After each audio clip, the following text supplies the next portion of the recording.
Bom dia, boa tarde, boa noite. Eu sempre digo que eu não sei o horário que você está assistindo o nosso conteúdo, então tem que falar com todo mundo a qualquer horário. Eu sou o Rodrigo Terra, sou diretor de negócios e estratégia da Monki. E a Monki é parceira da Fast Company no evento Innovation 2022.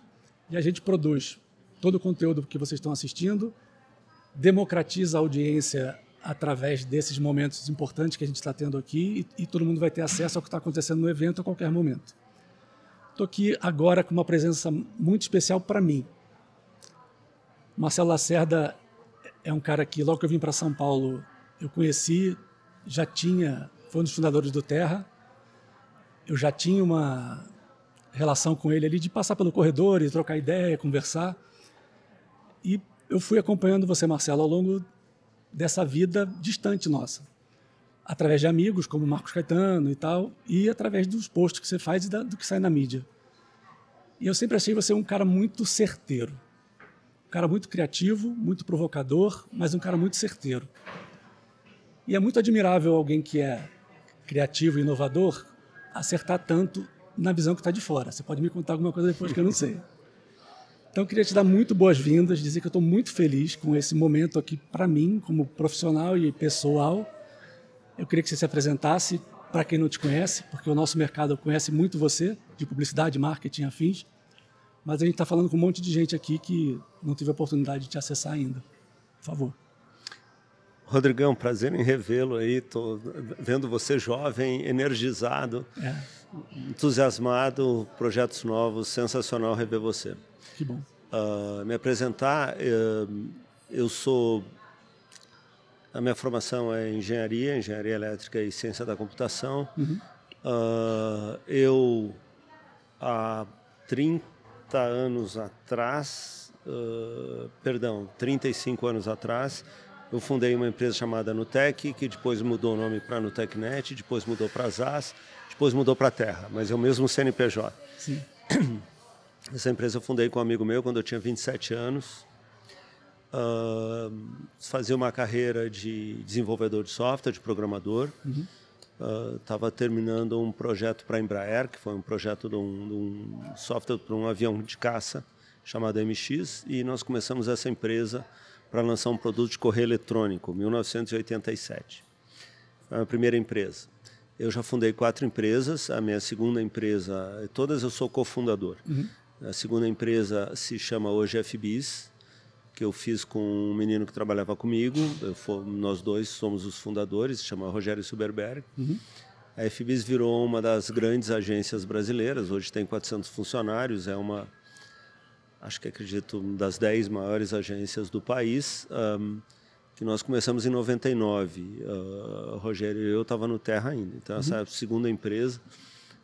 Eu fui controlador da FBIS há alguns anos e em 2011 eu vendi o controle para o grupo WPP. Certo. O Terra eu não mencionei, o Terra fez um IPO em Nasdaq antes da bolha estourar. Graças a Deus, antes da bolha estourar. Claro. Foi em novembro de 99. A minha terceira empresa é uma empresa de telecomunicações. Nós compramos operações de cabo no interior do Brasil. Uma ideia minha também, reuni um grupo de pessoas para investir comigo. Nós chegamos a ter 24 operações em 9 estados e quase 1.000 funcionários e, graças a Deus, vendemos essa companhia para a NET. Legal. Para Claro, América Móvel, né? Em 2016. E agora eu estou no meu 4º projeto, se Deus quiser o último, porque você falou que é tudo bem sucedido, mas é estrada de terra, né, menino? Opa. Cheio de altos e baixos. Com certeza. Essa é uma companhia que eu comecei em 2013, uma turma que eu conheci quando eu estava envolvido lá com a Singularity University, na Califórnia. Eu conheci essa turma, é uma turma de Los Angeles, é uma empresa americana, chama Magnopus. E ela tem sede em Los Angeles e há 2 anos e meio atrás nós compramos uma empresa pequena perto de Londres, que hoje é a Magnopus UK. Hoje a gente tem um pouco menos de 200 pessoas, a maior parte em Los Angeles e umas 50 pessoas, perto de 130, 140 pessoas em Los Angeles e 50 pessoas perto de Londres. é o projeto atual. A gente sempre é apaixonado pelo projeto atual, né? Sim, sim. Então, essa é a minha paixão atual. E vai ser o último até o próximo. Vai ser o último até o próximo ou o último, né? Porque fazer firma dá muito trabalho, você sabe disso. Sim, sim. Então, estamos aqui no meio. A Magnópolis já tem 9 anos, começou em 2013. Tá bom. E estamos no meio dessa batalha aí. Me conta um pouco sobre a Magnópolis, a visão de vocês de tecnologia ou de produto e um pouco do caminho que vocês querem trilhar ou se posicionar. Legal. A Magnópolis, ela está numa área que eu sempre gostei, nunca tinha tido oportunidade antes de trabalhar. Eu sempre trabalhei com redes, né, com networking. No início, lá pelas tantas, a Nutec trabalhou muito com TCP/IP, com protocolos de comunicação, que é uma área super interessante da computação. Mas a Magnópolis, ela trabalha numa área que, para mim, é o máximo fora AI, é o máximo da matemática computacional, que é a computação gráfica. Sim. Quando eu conheci esses meninos, perdão, 2 deles tinham ganhado um Oscar num filme chamado Hugo, de um diretor chamado Martin Scorsese. Famoso. É um pouco famoso, um pouco famoso. E para mim foi já 30 anos de profissão, foi super interessante, Rodrigo, ter visto o surgimento de uma nova subespécie do reino dos programadores, que é o programador criativo, né? Os caras ganharam Oscar em efeitos visuais nesse filme do Hugo. E o nosso diretor criativo é um dos caras, um cara muito famoso na indústria. Ele começou com 19 anos com o Jorge Lucas. Uma água para ele. Acho que tem aqui. Tá. Acho que essa aqui é minha. Tá bom. Posso tomar e ir falando, não? Sim, estamos no bate-papo aqui. E se falar besteira, a gente corta depois. Não se preocupe. Espero que não. As besteiras são o mais importante. Não é? Tá aí um cara que... Opa, muito obrigado. Mas, enfim, então, fazer uma história longa, curta, eu conheci esses tecnologistas que achei super criativos. Eu falei, pô, é verdade que vocês ganharam Oscar? Eles, a gente ganhou Oscar no filme do Martin, né, do Hugo. O nosso diretor criativo é um dos caras originais do Jorge Lucas. Ele chama Craig Barron. E ele também ganhou Oscar num filme que no Brasil chama O Curioso Caso de Benjamin Button. Que é de um diretor chamado David Fincher, que é também muito amigo nosso lá. Esse pessoal tem futuro, eu te garanto. Pessoal que tem futuro. Garanto para você. Então, nós começamos a empresa em 2013. Nós éramos 5 pessoas. Eu trouxe meus amigos para investir comigo, porque a tese era tão maluca que não conseguia fazer um deck. Não tinha como fazer um pitch do investimento. Era um investimento tipo, vamos aí junto. A gente nem tinha, na verdade. O business plan foi feito aqui em São Paulo, no Brasil, uma coisa meio... hoje eu acho meio estapafúrdia. Então, passados 9 anos, nós somos perto de 200 pessoas. Nós temos, já fizemos 100 projetos, mas muito concentrados em poucos clientes. Um dos nossos maiores clientes é a Disney. A gente já fez 15 projetos para a Disney, incluindo um projeto que eu acho que é um marco na cinematografia de animação, que é um filme que chama Lion King, que é um filme de 2019, levou 3 anos para ser filmado. Foi inteiro filmado com um software nosso, uma plataforma nossa chamada Magnópolis Virtual Production System. E para mim é um marco porque nós fotografamos volumetricamente 50 hectares no norte do Serengeti. Nós reproduzimos isso num estúdio no sul de Los Angeles, em Playa Vista. E é a primeira animação que o film crew andava no meio dos animais. Os animais andando em volta deles. Eles dirigiram os animais como se fossem humanos, né? Caramba, então esse foi um projeto que eu acho que é um projeto espetacular. Um projeto gigante que a gente fez foi para a cidade de Dubai, que foi o Expo 2020 Dubai, que a gente levou 3 anos também, um projeto de dezenas de milhões de dólares, um projeto caríssimo. E nós reproduzimos o site do Expo Dubai digitalmente, nós ancoramos esse modelo digital em cima do site. Então você andava com o seu celular e tinha um mundo ali que era um mundo um tecido digital em cima do mundo físico. Então você via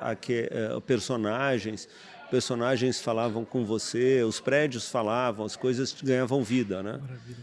Que eu acho que é esse mundo futuro, né, de spatial computing, que é o que a Magnopus faz, né? A Magnopus está trabalhando em algoritmos de computação gráfica para uma coisa que você pode chamar de... Agora tem uma palavra da moda, chama metaverse, mas a gente não está muito... Metaverso é uma vertical de spatial computing, né?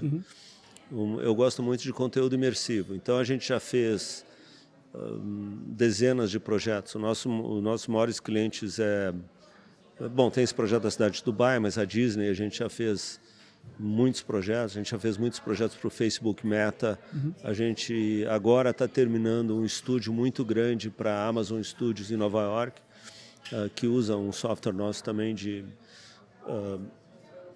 light panels, né? Que usa a esterese o ângulo ocular, né? A esterese do olho para montar cenários com aplicação dinâmica. Na verdade, é o maior light panel, 25 pés de altura, o maior light panel que já foi implementado do mundo. Isso foi uma tecnologia que a gente desenvolveu para uma série chamada Mandalorian, que agora virou meio que padrão da indústria. Então, a Magnopus é tipo esse laboratório de algoritmos. A gente, como startup, nós somos um fracasso, porque nós vamos lançar o primeiro produto agora, depois de 9 anos, né? Que é tudo errado, né? Tu tem que lançar rápido. Sim, claro. Então assim, para mim é empolgante, né? Que eu sou chairman da companhia, sou o principal acionista da companhia e estou trabalhando aí nessa nova fronteira de ampliação cognitiva, eu acho. Foi isso que eu falei hoje aqui. O pessoal teve uma tremenda paciência comigo de me escutar, quase 1 hora aqui. Mas eu acho que os humanos estão às vésperas de uma ampliação cognitiva que vai mudar a percepção, vai mudar o mundo que a gente vive. Sim. Eu estou conectando com um monte de coisa aqui na minha cabeça, da minha experiência de vida e de trabalhar com inovação e comunicação. Tanto o que você está me contando, quanto o Metaverso ou outros projetos nesse nível, primeiro que eles são muito além do que o habitante do planeta Terra comum pode alcançar.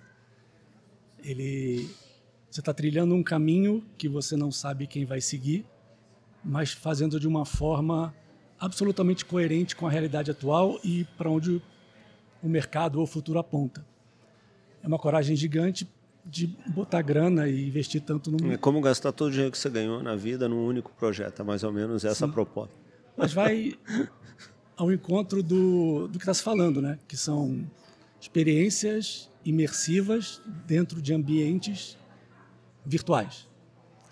O que você está me contando é a jornada de marcas ou de personagens ou de pessoas que vão para Dubai dentro de um evento específico estarem vivendo aquele lugar como elas mesmas são, não como um avatar, em um mundo que não existe. Muitas vezes como os filmes que foram criados.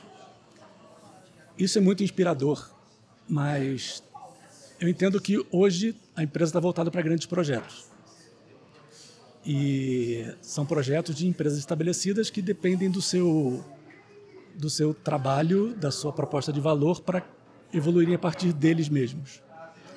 A minha questão é um pouco menor, né? Como é que você vê o desdobramento disso, se é que existe ou existirá, para a gente, para marcas, para pessoas que não tão cedo não poderão acompanhar algo tão complexo do ponto de vista de produção e custo, mas que têm um interesse gigante por inovação, querem estar no metaverso, querem estar em ambientes 3D, viver experiências imersivas do digital, tem essa intenção de descer, aumentar o espectro de clientes. E como seria? Como é que... Tem que decupar, porque tem várias perguntas em uma, né? Sim. Mas, assim, vamos começar pelo fim, né? Eu acho que em 10 anos, ou 15 anos, ou 20 anos, todos nós vamos viver num mundo híbrido, que em cima do que a gente chama hoje mundo físico, você vai ter um layer digital o tempo todo. né? A gente tem um grande cliente, hoje eu acho que é o nosso maior cliente, né? Esse cliente, inclusive, contratualmente, a gente não pode citar o nome, mas tem novas tecnologias sendo trabalhadas para você ter um substrato de silício numa lente de óculos, ou você ter um canhão de fótons numa lente de óculos, né? Então, nós vamos viver num mundo que vai ter uma tela digital que ela vai permanentemente, as pessoas não vão mais precisar olhar para baixo para a telinha do celular. Elas vão ver uma imagem digital sobreposta no mundo físico. E essa imagem vai ser tão real, ou sob certos aspectos, talvez ainda mais real que o mundo físico. Né? Então, nesse novo mundo híbrido, né, isso vai estar ao alcance de todos os humanos. Os humanos vão viver nesse novo mundo, né? Afinal de contas, quando você, por exemplo, olha para um prédio do outro lado da rua, você não precisa tocar nele para saber que ele está lá. Você está sendo impactado. Claro. Essencialmente, a vida humana, a cognição humana, ela é fazer sentido numa tempestade de partículas. E essa tempestade de partículas, se a gente conseguir modelar essas partículas digitalmente à perfeição, você não vai saber que aquilo não é real. Sim. Na verdade, é real, né? Porque, na verdade, o que você tem é uma bolha de consciência vivendo aqui nesse mundo. Eu estou ficando muito abstrato, Rodrigo, deixa eu aterrissar, né? A Magnopus, ela está trabalhando numa plataforma que pega todos esses nossos experimentos, todos os componentes de software, todos os algoritmos, todas as equações que a gente escreveu nos últimos 9 anos, e nós estamos tentando condensar isso para o Creators Economy, de tal forma que qualquer pessoa vai poder editar isso como edita um vídeo. Né? Então, o nome do projeto chama Olympus, e essencialmente você com LiDAR, com todos os celulares vão ter LiDAR, você escaneia o ambiente, e depois que você escaneia, você tem um formato inicial dele e você ancora ele em cima de si mesmo. A partir daí, você consegue, por exemplo, ter uma tela de televisão olhando streaming com um tamanho de 100 polegadas, com 8K de resolução, que na verdade não existe naquela parede. Você ancorou ela está sendo projetada a partir do seu óculos. Mas isso é uma aplicação banal, né? Eu acho que os criadores, eles com uma ferramenta simplinha, fácil de usar, claro que é uma linguagem diferente, e talvez é uma linguagem tão diferente, né? Agora, no final da minha apresentação aqui, né, várias pessoas vieram me perguntar o que você imagina que vai poder ser feito com isso, né? E eu me lembro que eu estava lá, você estava lá também, menino, na Web 1.0. Opa! E eu não conseguia, assim, eu me lembro que quando eu saí de Madrid para cuidar do Lycos, no Massachusetts, eu achava que o endgame da internet era um search, era você ter um search engine, né? Quando o Terra comprou o Lycos. E eu nem tinha ideia que era redes sociais, que a internet era redes sociais. Né? Então, assim, eu acho que novas classes de aplicação vão surgir e não é uma adaptação do que já existe. São coisas que vão ser inteiramente novas dentro do tecido cognitivo humano que a gente não consegue sequer imaginar. Mas, graças a Deus, esse não é o meu trabalho. O nosso trabalho na Magnopus é criar ferramentas, né? Para que grandes Imagineers, grandes criativos, inventem esse novo mundo. Nós estamos tentando fazer isso, em parte usando o dinheiro dos nossos grandes clientes, né? Que têm bolsos fundos. A gente não poderia sozinho sustentar um laboratório de ideias como a Magnopus é hoje. Convido você a nos visitar em Downtown LA, você vai se apaixonar. Seria um prazer inenarrável, incomensurável. Eu estou aqui dentro do meu tamanho aqui, mas também sendo um cara de inovação e que está super antenado, espero eu vejo que hoje existe uma intenção enorme de ir para esse caminho integrado entre o virtual e a vida real, mas a gente vive na pré-história disso ainda. Da mesma forma que quando na Web 1.0 a gente no Terra já via a possibilidade de se aproximar através de histórias e conteúdos que aproximavam as pessoas da gente. Eu vejo essa intenção de estar dentro do digital de fato, mas a gente ainda está muito preso em formato. O que você está me contando, que faz total sentido, é que essa experiência presa em formatos de determinados majors de conteúdo e entretenimento, posso dizer assim, ainda está muito dentro da caixinha dessas empresas e que no futuro a gente vai poder criar espaços, ambientes, e as empresas e todo mundo, isso vai ser democrático, onde a gente pode coexistir com as nossas intenções, com o conteúdo que é produzido e viver essa experiência de uma forma só, integrada. Então, é muito legal ver a sua trajetória, ter participado minimamente dela, mas ver que hoje você continua lá na frente. Que a sua história, ela é de hoje em diante. E também é vista de hoje para trás para te trazer os ensinamentos e a experiência, mas que você é uma pessoa que vive de hoje em diante. Então, essa é uma característica rara. A gente estava falando aqui antes no Esquenta sobre coragem, né? Hoje existe muito espaço para inovação, mas existe um status quo para anunciantes, para agências, para veículos, para meios, para pontos de venda de varejo, que falta coragem para ir. A pessoa sabe que ela tem que ir ali testar, mas o medo de fazer algo errado, mesmo que pequeno ou em curto tempo, de perder o emprego muitas vezes, ou de ser cancelado, bloqueia qualquer tipo de iniciativa inovadora de verdade. Você vê um espaço para isso crescer mais? A questão de ter mais coragem, que eu acho muito difícil. Ou que tipo de exemplos você acha? Eu sei que é uma pergunta muito aberta, tá?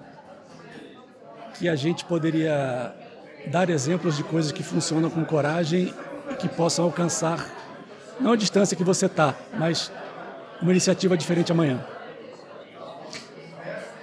Rodrigão, você está me botando num pedestal que eu não me identifico, tá? Eu deixo assim...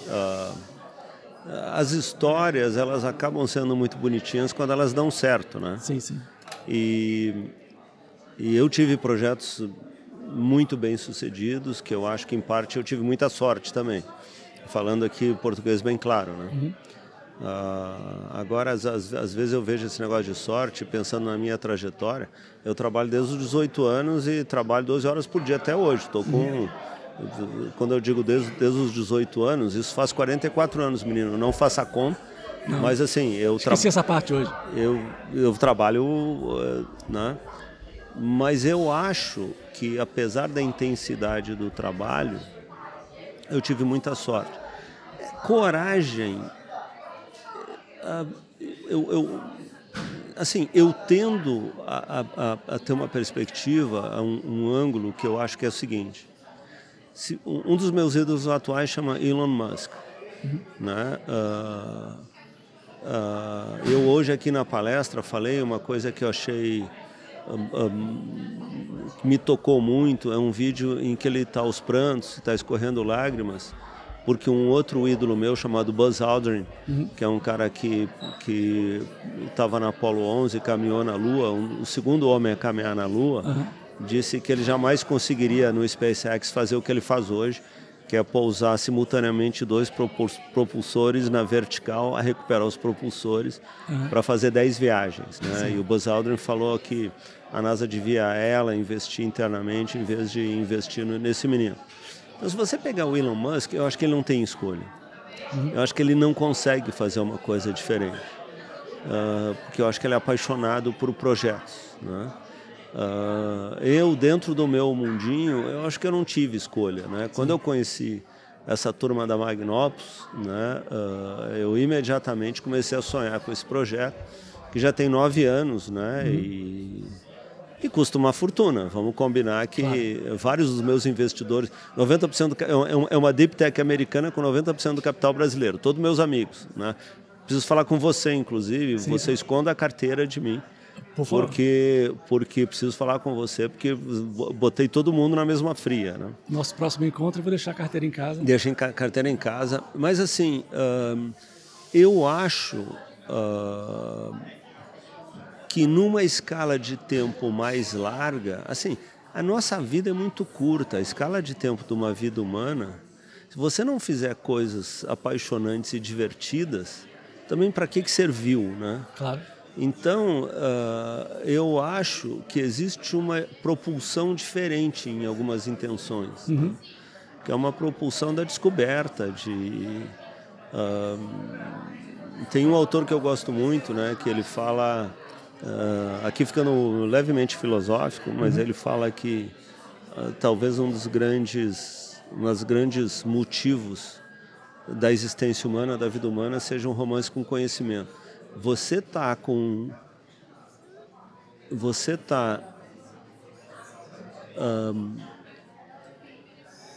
como coautor de narrativas, das narrativas dos pioneiros, é muito eletrizante, né? Mas também eu não acho que é para todo mundo, não acho que precisa ser, sim, e não acho que isso diminui em nada outras jornadas, né? Tudo é complementar, né? Mas assim, a minha jornada tem sido um pouco essa, né? Mas assim, é mega caótico, mega desorganizado, estrada de terra, né? Eu gosto de matemática, eu cheguei na faculdade a dar aula de cálculo, essas coisas. Eu fui monitor, eu gosto de uma vida organizada, mas estranhamente não é a vida que eu venho tendo. Na Magnópolis, por exemplo, né, eu sou coautor de um dos 3 algoritmos principais. Estou falando de matemática. Claro, E agora eu já não consigo acompanhar mais, mas no início eu fui. Aliás, uma coisa que além do capital, né, porque as pessoas respeitam o capital, mas eles viam que eu tinha, além do capital, alguma coisa para entregar. Hoje não respeitam mais porque eu já estou muito superado. Mas para mim isso vale uma vida, entendeu? Eu não sei o que dizer. Perfeito. Né? Eu acho que medo não é um grande componente aqui na minha equação particular. Maravilha. Bom, vamos caminhando para o final. Não sei se fez sentido. Fez total sentido. Procuro achar paralelos e contrapontos para te fazer contar alguma história que você ainda não tenha contado. Eu acho que ficou muito bem feito aqui a nossa troca. A gente termina geralmente perguntando de sopetão 2 dicas da vida do Marcelo. Não é o nosso caso aqui, mas você conheceu hoje o Edu. O que você falaria para o Edu? Pode ser assim, algo pessoal, algo profissional, mas a gente ao longo da vida aprende muita coisa e dá vontade de dizer para quem a gente gosta ou conhece ou o que seja, tipo, faça ou não faça isso. Agora o Edu se moveu ali para outro ângulo, deixa eu ficar olhando para o Edu. 2 dicas. O Edu é um empreendedor, né? Ele está nessa jornada empreendedora com você. Não consigo olhar para ele, vou olhar para você porque o Edu não para quieto. Isso. Menino, eu acho o seguinte, eu acho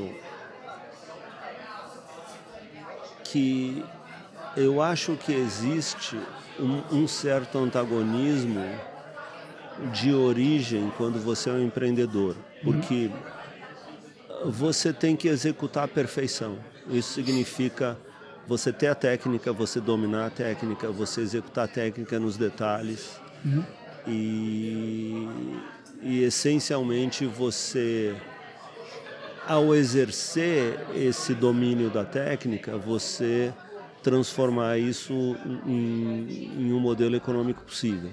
Certo. E o que eu acho que antagoniza com isso é que a essência da inovação é você não cumprir nada dessas coisas. A essência da inovação é você